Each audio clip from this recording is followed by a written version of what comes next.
Kate Mila-Falcher. Welcome to Irish Granny Helen. It's time for our Saturday book, and I think this will be the last video on this fabulous book, The Invasion of Eden, Part 7. And I have something that I will talk about at the end. So thank you, everybody, for coming to listen to this great book. It's so applicable to current events, I believe. And we're on chapter 16. If you're just stumbling on this, I've covered 2 videos a week for the past couple of weeks. 3 weeks, 2 times 3. This is number 7. So final video, chapter 16, The Invasion of Eden by Pauil Wallis. There we go. Let's just begin. Chapter 16, Calls and Contact, and this is in Montana, the USA. And the question in this chapter is, how do we process the bigger picture? Paul was speaking with Laura Eisen. Oh, I abbreviated Eisenhower. Laura Eisenhower, Dwight Eisenhower, the president's great-granddaughter. She's the only family member willing to talk about 1954 and the alleged ET contact that we've talked about in the earlier videos.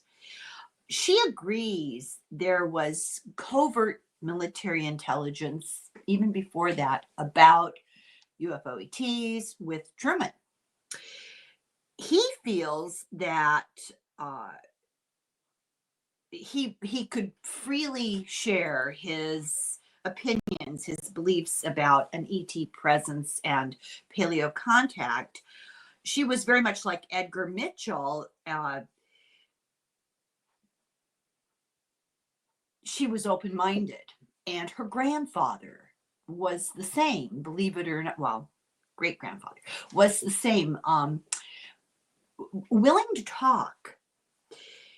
He insisted that government and military intelligence had to declassify what they know. There's the famous speech that Eisenhower made to be careful of the military-industrial complex. Paul kind of hints around that maybe this is what he was talking about UFO retrieval and study, back engineering, etc. 3 years after Eisenhower's death, he was validated when the Pentagon acknowledged publicly the program, but they don't talk about it very much. He made a speech, Eisenhower did, January 17, 1961, warning, as I said, about the military-industrial complex. I'll tell you just a bit of the speech, what he said. In the councils of government, we must guard against the acquisition of unwarranted influence, whether sought or unsought, by the military-industrial complex. The potential for the disastrous rise of misplaced power exists and will persist. We must never let the weight of this combination endanger our liberties or democratic processes. We should take nothing for granted. Only an alert and knowledgeable citizenry can compel the proper meshing of the huge industrial and military machinery of defense with our peaceful methods and goals so that security and liberty may prosper together. A very bold statement at the time, especially in the context of the early 60s and the rise of corporate America really coming into its own. So these are the very aerospace companies that are involved in ET study and secrecy. The Lockheed Martins, the McDonnell Douglases, et cetera, et cetera. So Eisenhower emphasized the threat of this military-industrial complex involvement in politics and domestic and foreign affairs. He called it a culture of perpetual paranoia and war, as in Orwell. He warned against losing democratic freedoms in the name of national defense and national security. The danger of corporate power. You have to ask yourself, this is me, not the book. You have to ask yourself what he would have thought of Citizens United.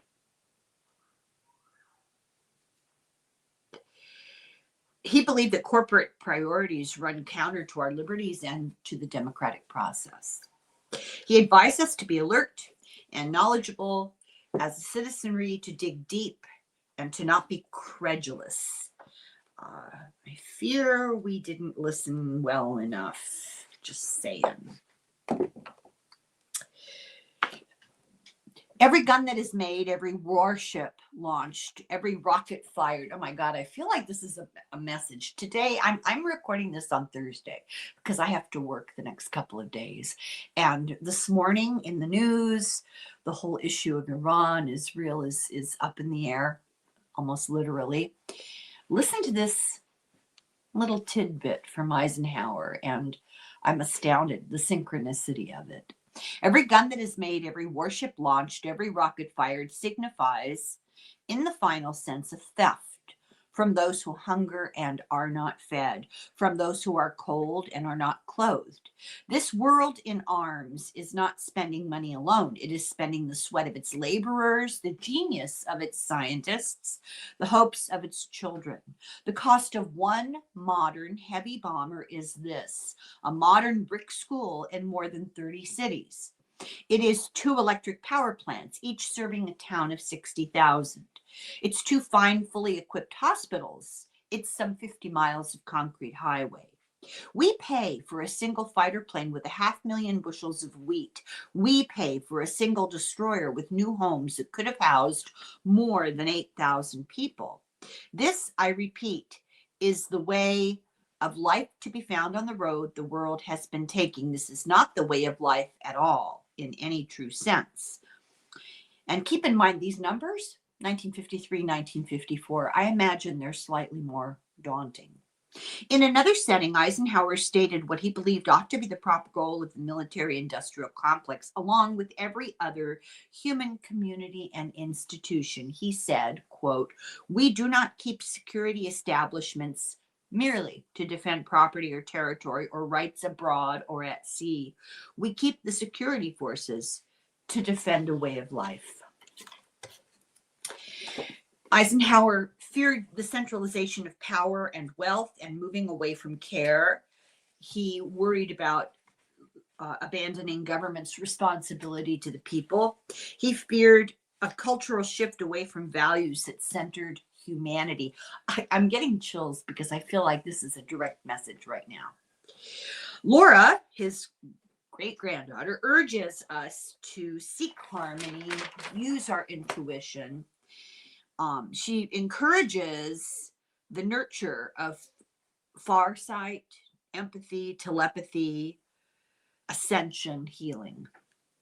She connects contact with increased cognition, increased sensitivity, and spiritual ascension. The same as Plato, actually. She seems to have had a paradigm-shifting encounter, and so had Plato. He had a lifelong commitment to raising the consciousness and intelligence of humans. Edgar Mitchell was on the same journey. I talk about Edgar Mitchell a lot. People, I don't think in the mainstream, have heard a lot about his and later in life interests. They get distracted by the whole NASA thing, you know, but a lot more happened with Edgar Mitchell. He spoke of contact phenomenon on his own account, the personal impact of this pivotal experience he had in space. This is how he described it. "I had completed my major task for going to the moon and was on the way home and was observing the heavens and the earth from this distance, observing the passing of the heavens. As we were rotating, I saw the earth, the sun, and the moon, and a 360-degree panorama of the heavens. The magnificence of all this, what this triggered in my vision, in the ancient Sanskrit is called samadhi. It means that you see things with your senses the way they are, but you experience them viscerally and internally as a unity, a oneness. All matter in our universe is created in star systems. And so the matter in my body and the matter in the spacecraft and the matter in my partner's bodies was a product of stars. We are stardust and we are all one in that sense." Okay, this is a NASA astronaut. I realized that the story of ourselves as told by science, our cosmology, our religion, was incomplete and likely flawed. I recognized the Newtonian idea of separate, independent, discrete things in the universe was not a fully accurate description. What was needed was a new story of who we are and what we are capable of becoming. And this realization led him to the pursuit of noetic science, Noetic. This is the study of deep consciousness, future sight, healing, telepathy, and such abilities to be studied with scientific rigor. Which brings me to the mind, to thinking of Stefan Schwartz and his work with remote viewing and consciousness and his ability to connect scientific rigor and the logical approach, the objective approach of the scientific method to metaphysics and find common ground. Paul agrees our origin as a species relates to our place in the cosmos, connects to our understanding of consciousness. Physics, metaphysics, meeting in the middle of the continuum. There's a deep connection in indigenous cultures about all of this between the tradition of paleocontact, the mystical, shamanic protocols, and their goals are to achieve higher cognitive power to engage with higher fields of information. The information in the field. This is Plato's Sophia wisdom. It's the Hermeticist's Nous. I can't say it right. And it's Mitchell's Noetics. It's where he gets that word. The goal is more intelligence and harmonious society, a more in touch with its own consciousness society, a cultural recentering, as it were. What's going on behind science with this, behind the scenes with this galactic council we hear talk of? Why are they here? What is it up to? Paul says that we can look at our ancestors for answers to those questions. The answers are there. What are they up to? Let's make a little bit of a list. The first is strategic advantage and access to resources. Now, we're not talking about all of them as a monolith. Ostensibly, there are various kinds.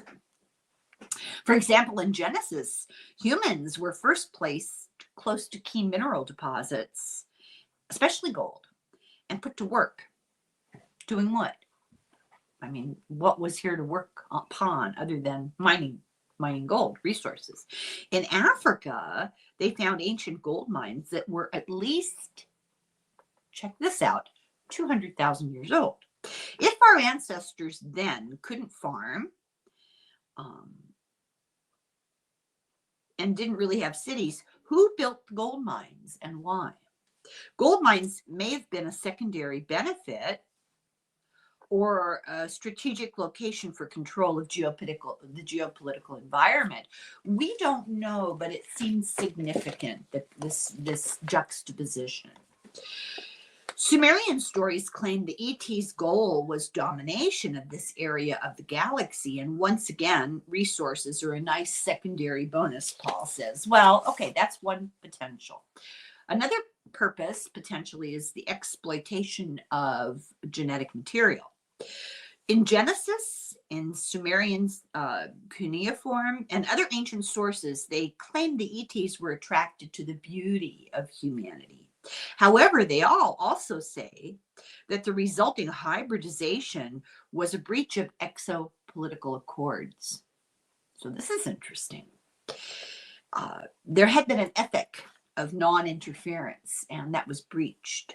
But some ETs, they wanted to enrich their gene pool with human DNA. This is the supposition.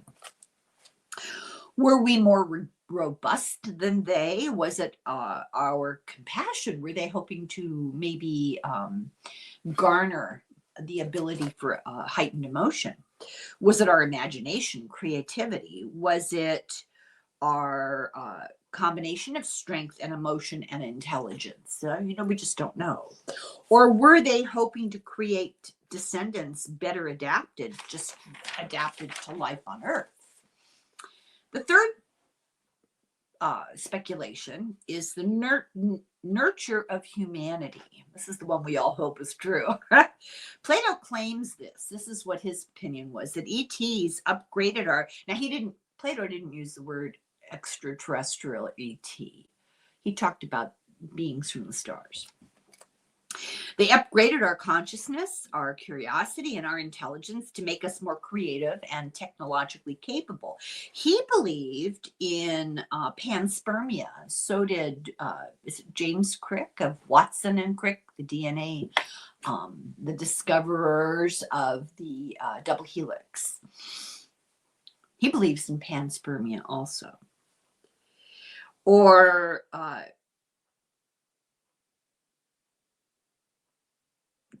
trying to read my handwriting. Genetic coding for biological intelligence is essential. So was that what they were pursuing? It's essential to the fabric of the cosmos as much as properties of light and gravity. So this proposition is that genetic coding is similar as a force in the universe, equal in property to light or gravity, genetics. This coding will take every opportunity presented by an environment where it can generate life. Panspermia, DNA randomly floating about, basically. The universe, therefore, is teeming with potential for life, old and new. Research is beginning to suggest that our cognitive abilities, our imagination and creativity were epigenetically refined, and with a mind-altering dietary shift, a mode, and an external assistance. So what they're talking about here is that we were upgraded to more intelligence, more creativity, more imagination. And it's epigenetics, which is a kind of a new field. And very briefly, because I'm not a scientist, the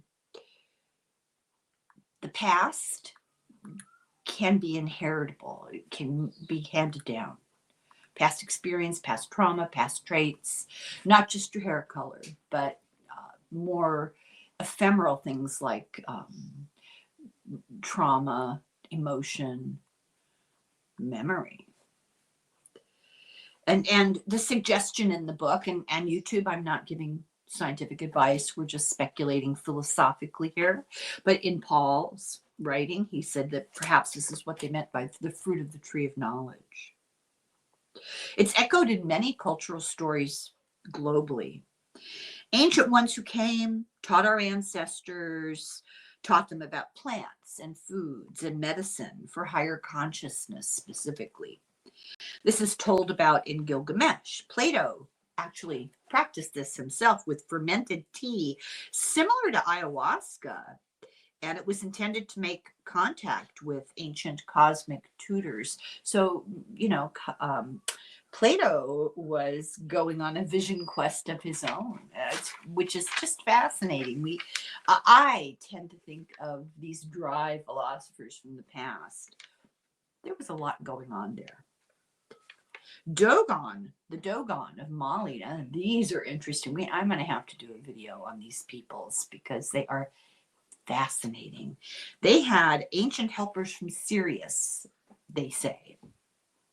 The Cherokee claim a relationship to the Pleiades. On Gnosis, Minos was a hybrid who tried to elevate the culture, and it was much more enlightened and elevated than surrounding cultures. And there are a lot more examples. They're all regarded as a result of cosmic contact that was good and helpful. Another potential purpose for contact is ascension of humanity. Plato believed that before we individuated, we were fractals of a higher consciousness and from and part of the cosmos. Our bodies didn't create consciousness, they host it. I I happen to agree with that in basic form, that our bodies are a tool, a vehicle, and our consciousness exists independently of our bodies, using them to communicate with the three-dimensional material world. And I find it very reassuring that our consciousness is infinite and all-powerful, really, part of the source of existence. That makes us much more than we think we are. It's reassuring. We're aspects of cosmic consciousness, all-knowing. Some people think they're more all-knowing than others. In the material realm, we have to rediscover all of this from scratch. It's a remembering. We're here partly for a remembering. And this lies at the heart of Plato, Buddhism, Hermeticism, Catharism, shamanism, the practices of all global ascension traditions. And it's all about perpetual cognitive expansion. The homework never stops. So Paul lists iconic figures in this context.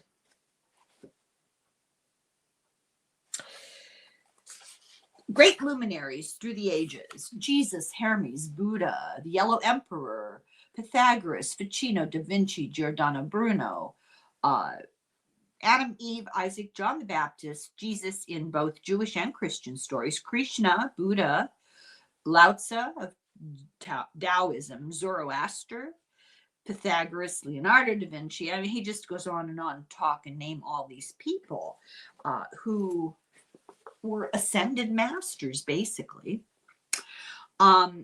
They advanced our ancestors. They are credited of helping our growing knowledge, our advanced abilities on Earth.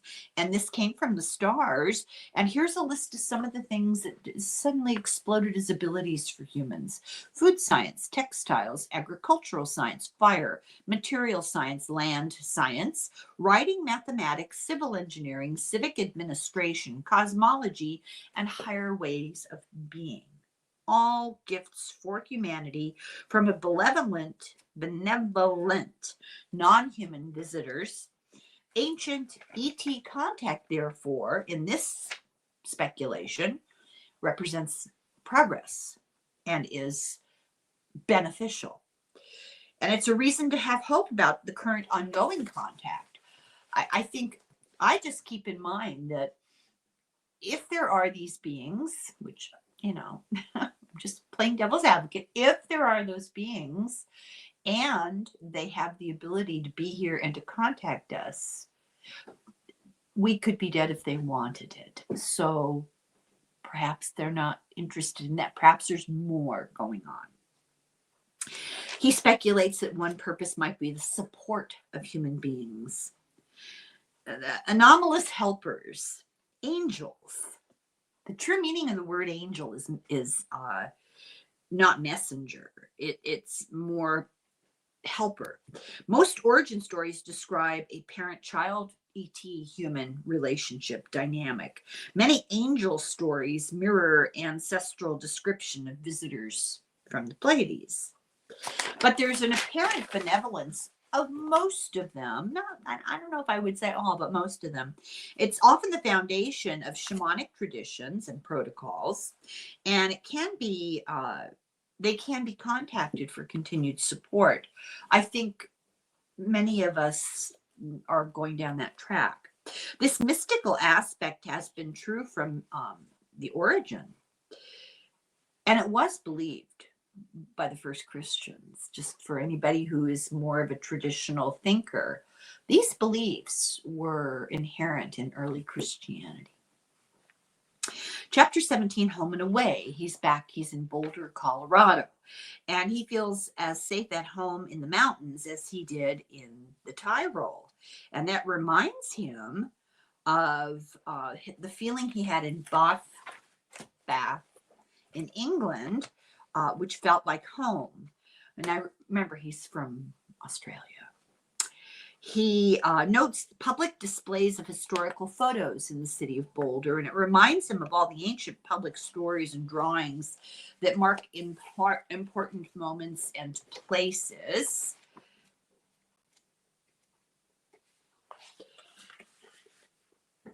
So he lists a few of these. I think it's interesting. Mount Sinai was adorned with 12 standing stones to commemorate Moses' world-changing encounter with Yahweh. In Bethel, the patriarch Jacob erected standing stones to mark the place where he saw a hole open in the sky, through which advanced beings, Elohim, shuttled between the earth's surface and somewhere beyond, often called Jacob's Ladder. Tel El Farah in ancient Samaria. Oh, Samaria.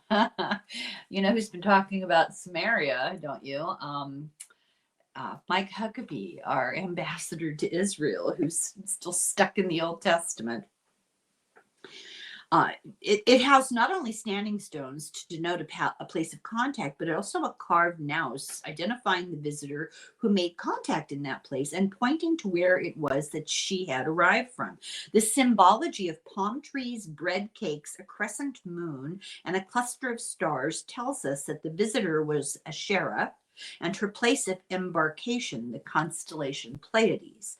The ziggurats of ancient Mesopotamia, the stepped pyramids of Central and South America and Cambodia, the temples of the Indian subcontinent, adorned with images evoking jet engines and flying vimanas. So those are just some examples. He said these are ancestral totems, and they often refer to encounters with advanced beings from the sky. He cites the regalia of the Jagnar dynasty. The queen in the 8th century. This is, I'm trying to remember it. Oh, it's Jaguar, not Jaguar, Jaguar. I'm remembering now. This is in the Yucatan. She's depicted communicating with the device that she uses to talk to the feathered serpent. And it looks like a Bluetooth headset, and it really does. I'll try to find a picture of it and I'll put it in my community feed. I hope I remember. Remind me if I don't do it.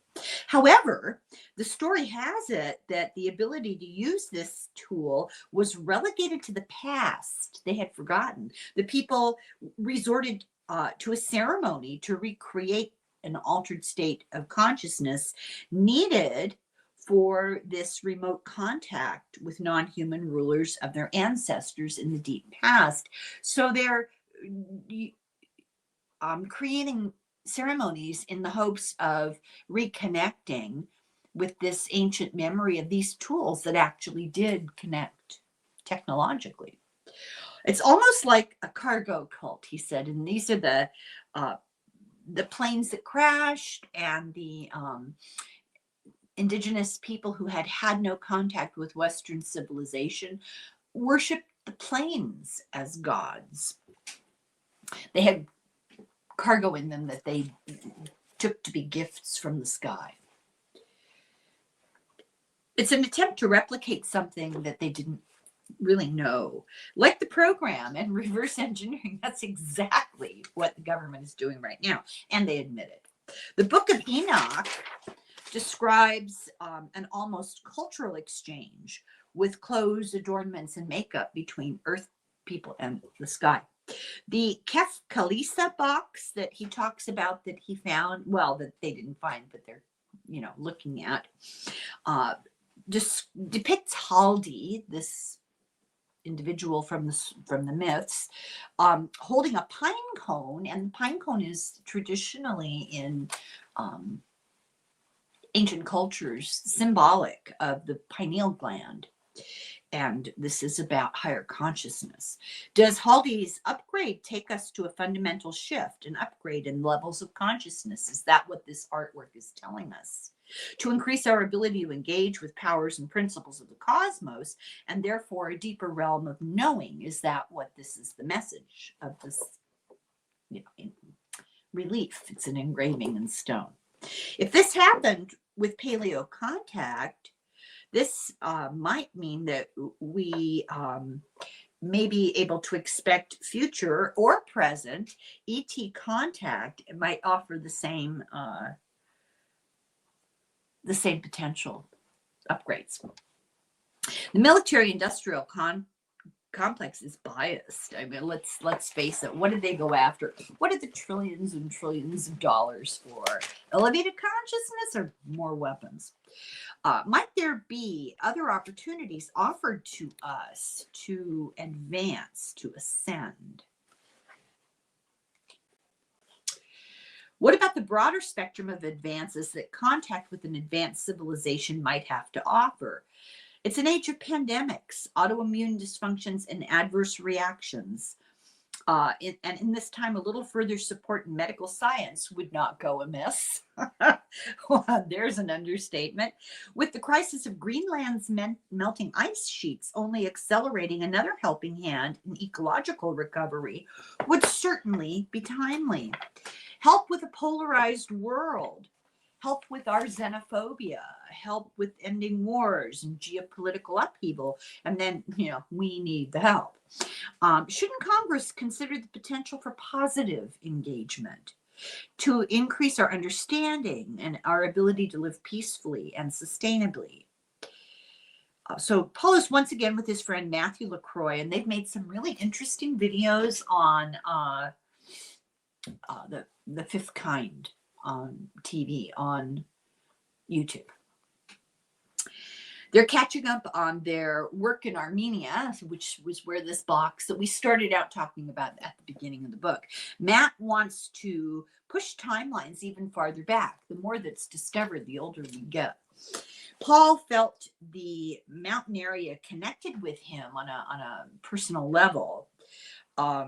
His paternal grandmother came from the Swiss Alps. He says it's in his blood. His ancestors walked to England, walked from Europe to England, across from Switzerland to escape the plague. Oh my God. In England, over the centuries, farmland was annexed by those in power. How am I doing for time here? Okay. It was privatized by the crown. It packed dispossessed tenements full of people who had been moved off the land and therefore became highly vulnerable to diseases. And in the 1660s, that's why the plague burnt through the globe, basically. 1 out of 5 people died. And it was only ended when the Great Fire burnt London and the fleas and the rats. Rebuilding created even more dense and worse conditions for the poorest. Also, 2 revolutions and the Civil War in the next century, eventually with industrial revolutions, assault on health.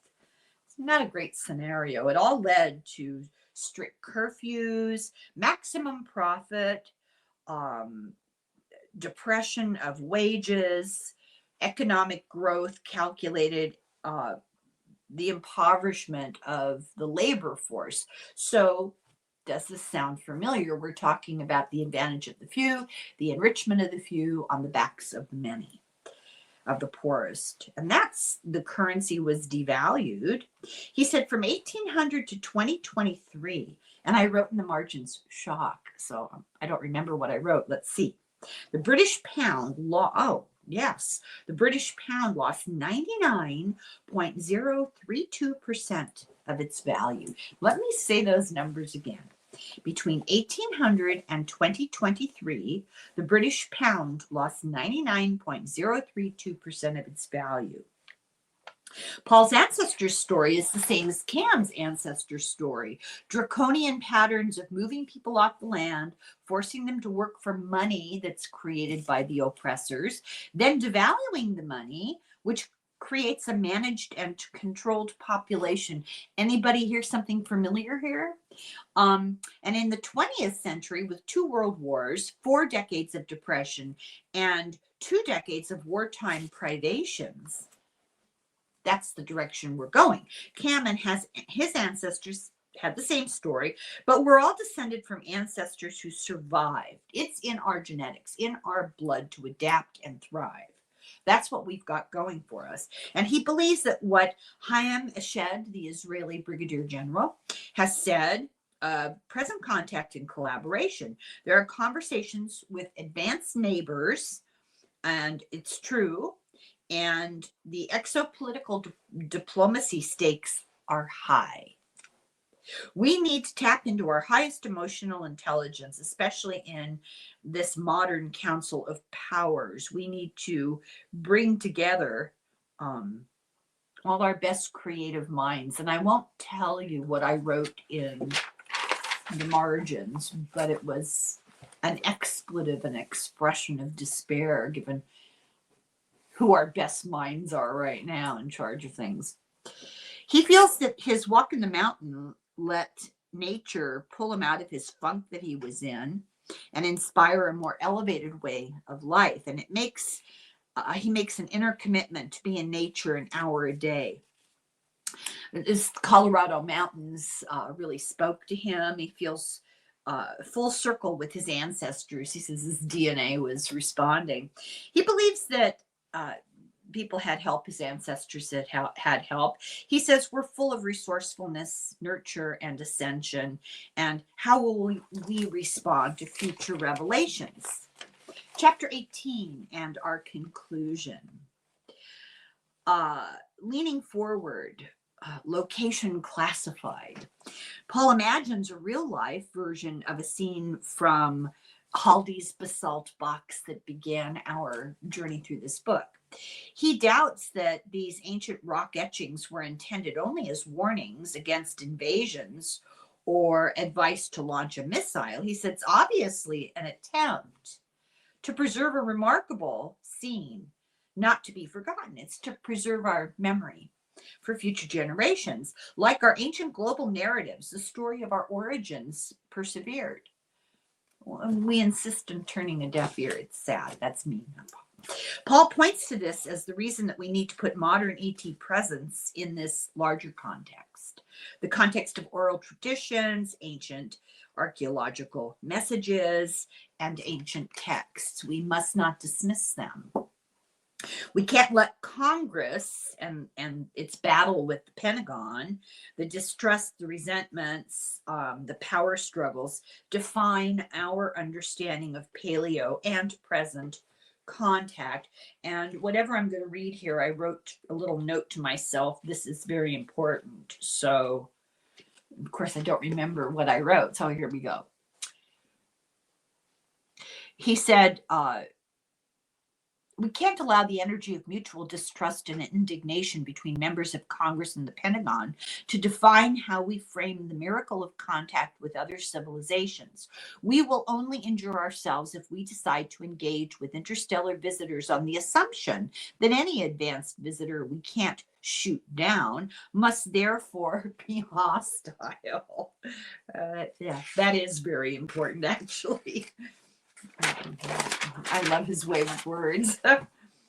So Paul's take is, we were invaded, and there were many waves of colonization and annexation, covert and overt. Current ET oversight is related to our rapid technological advances, and since land enclosures, urbanization, and industrialization of the last 200 years, there's been an acceleration, as a matter of fact, in the 40s since nukes. We need to take a look at our history of exopolitics and collaboration and how these affected populations in the past, and take a lesson from that. ET contact is complex. Who's our ally? Who are these visitors? Who are they allying themselves with? Who and how do we manage? Like people say, well, they'll announce themselves when they land on the White House lawn. What makes you think that they would contact anybody in the White House? Why wouldn't it be the Kremlin? Why wouldn't it be Peru? Let's be real about this. We're the ones who think, we're at the top. This needs close scrutiny of those making our exopolitical decisions. Oh my God. We need scrutiny and public accountability and democracy. In other words, the government should not rule over us. The government should represent us. We are the government. We need free, open ideas discussed, alternative actions debated, and considered without fear. This is such an important message. Guys, I cannot emphasize enough. This is the crux of this book, the crux of his research. This is so important. We need to refuse to be manipulated and controlled by fear. Knowledge is power. Accountability and openness are paramount. No fear, no anxiety. We need intention and exploration. Paul points to the 2023 congressional hearings and the questions asked. Public attention. He agrees that this could be so important. He had hope that for the then Deputy Secretary of Defense Kathleen Hicks, who urged transparency and sharing with the public. And now Paul expresses skepticism at intelligence sharing. And now, of course, the shift in the government since this book was published. But he has hope, as evidenced by recent scientists within the program speaking out about the possession of alien craft for exploitation, reverse engineering. There's a tug of war trying to be transparent against the pushback in pushing the genie back in the bottle. For example, he talks about Schumer and Rubio, who had an amendment to the National Defense Authorization Bill for 2024, but it was cut at the last couple of hours. It included authorization of disclosure, and part of it was transfer of ET materials from defense corporate contractors to executive branch of the government. Oh, God. But the bill was neutralized despite bipartisan support. Why? Ostensibly national security. He says legislation is not the best route to disclosure. It's better to consider the intelligence community as a source of potential disclosure. And journalists, and he specifically mentions Ross Coulthart. I hope I pronounced that right. Some politicians, he says, we need to pressure the media to do it, to make more noise. Paul believes if and when there's greater transparency, many are going to be caught with their pants down. And this, I think, is part of the reluctance to be more transparent. They know their drawers are going to fall off. If this leads to greater transparency and new disclosures, I can tell you a lot of people in institutions are going to be caught with their proverbial pants down. I mean, governments, media figures, corporations, religious institutions, religious leaders. Their credibility at that point is going to take a hit. And for many, I think we are already at that point. A lot of distractions right now, huh? So he looks forward to it. He says, not least because this elite cabal holding the truth from the American public and from humanity are wrong. He's asked, are we ready for the truth? And he says, we can't blindly trust bureaucrats to make our decisions for us, disguised as altruism, his paternalistic protection, He says we should not elect corporate types. Polls showed overwhelming interest, support, and belief in the public already. Mass panic is unlikely. He said, look how the public Pentagon revelations of 2017 were received like a lead balloon, which is how I always describe it. Wah, wah. He has positive expectations for grassroots contact knowledge in the positive expectation for a grassroots reaction. There's contact knowledge in the scriptures, and we're told to expect contact experiences and intelligent communication with spirits. And he's implying, who do you think these spirits are? In ancient times, they were considered visitors with advanced capabilities who actually physically traveled, who mysteriously appeared and disappeared. The Celts called them the other crowd. The other crowd. They came and they left in a beam of light, is how it was described. The Aboriginal people of Australia said they came and went on the wind. Hebrews talked about coming and going in wind and flames of fire. They're not regarded as transcendent being in the sense of angely, ghostly kind of things. They're considered actually real substantial things with the ability to come and go that they didn't understand. In the Bible, John warns, don't be credulous. We are warned to maintain our own sovereignty and independence of thought and be ready for new information.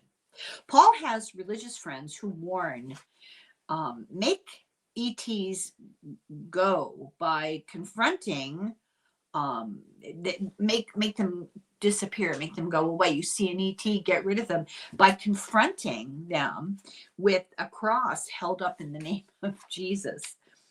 Writers of scriptures expected these contacts and thought they would be the source of learning. He recommends Gaia TV. I recommend it too. He recommends Regina Meredith of Open Minds, Paul Wallis TV, The Fifth Kind. Those are on YouTube. And he sees a strong public appetite for this information. But there's strong outside control imposed on us without our best interests at heart, interfering now with what we can learn and how we can advance. And there's also an opposing species who wishes to help, at least part of them. There's a benevolence. So the question that should be asked is,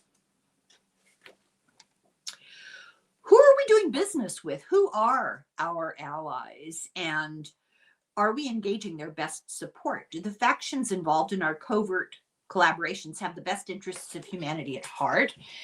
Or might we need to extend a hand towards others of our cosmic neighbors? Now, there's a thought.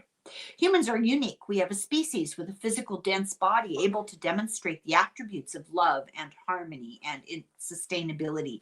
Many species are watching us for that alone. He says, this is Regina says, I think we are starting to change as a species and are beginning to wake up. The great virtues, care, compassion, truth, love, and beauty, all archetypes in themselves, that's what we're reawakening to.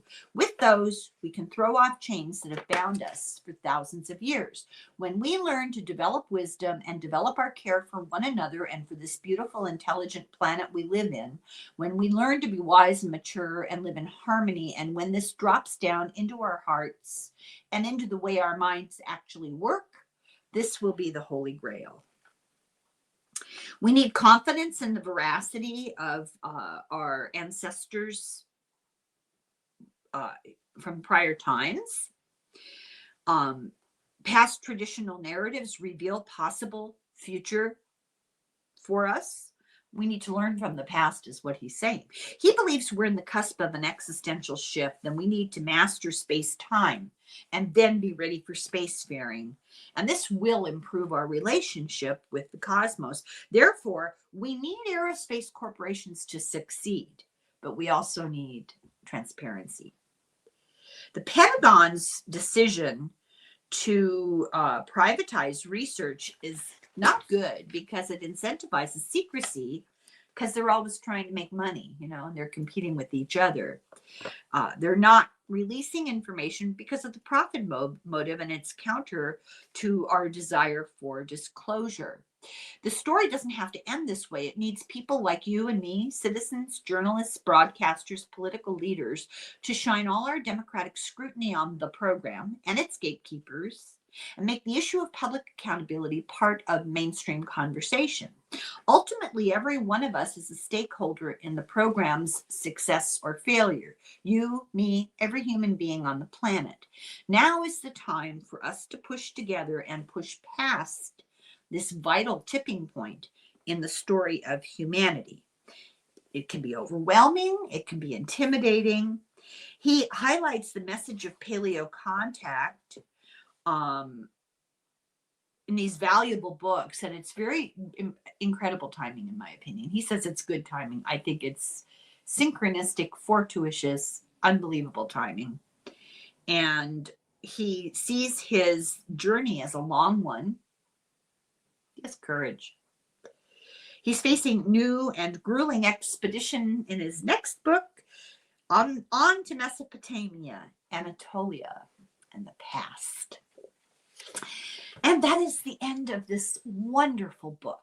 Now, this was not a terribly long video, and we're finished the book, and you may be disappointed that this Saturday is only one video about the book, but I'm happy to announce that I have a very long video that I made a couple of days ago with a returning, very popular guest, and I will leave it at that because I jinx myself with the technology every time I open my mouth. So just by the time you finish this, it should be uploaded. Fingers crossed. And perhaps we'll do a little something behind the paywall on this topic. And I am going to invite Paul Wallis to return and discuss his book in the context of present geopolitics. So fingers crossed for that too. Reach out to him, tell him, urge him to come back as our guest. And thank you very much for watching and going on this journey with me. I just love these books. This is not the last one. Slán go fóill, slánte.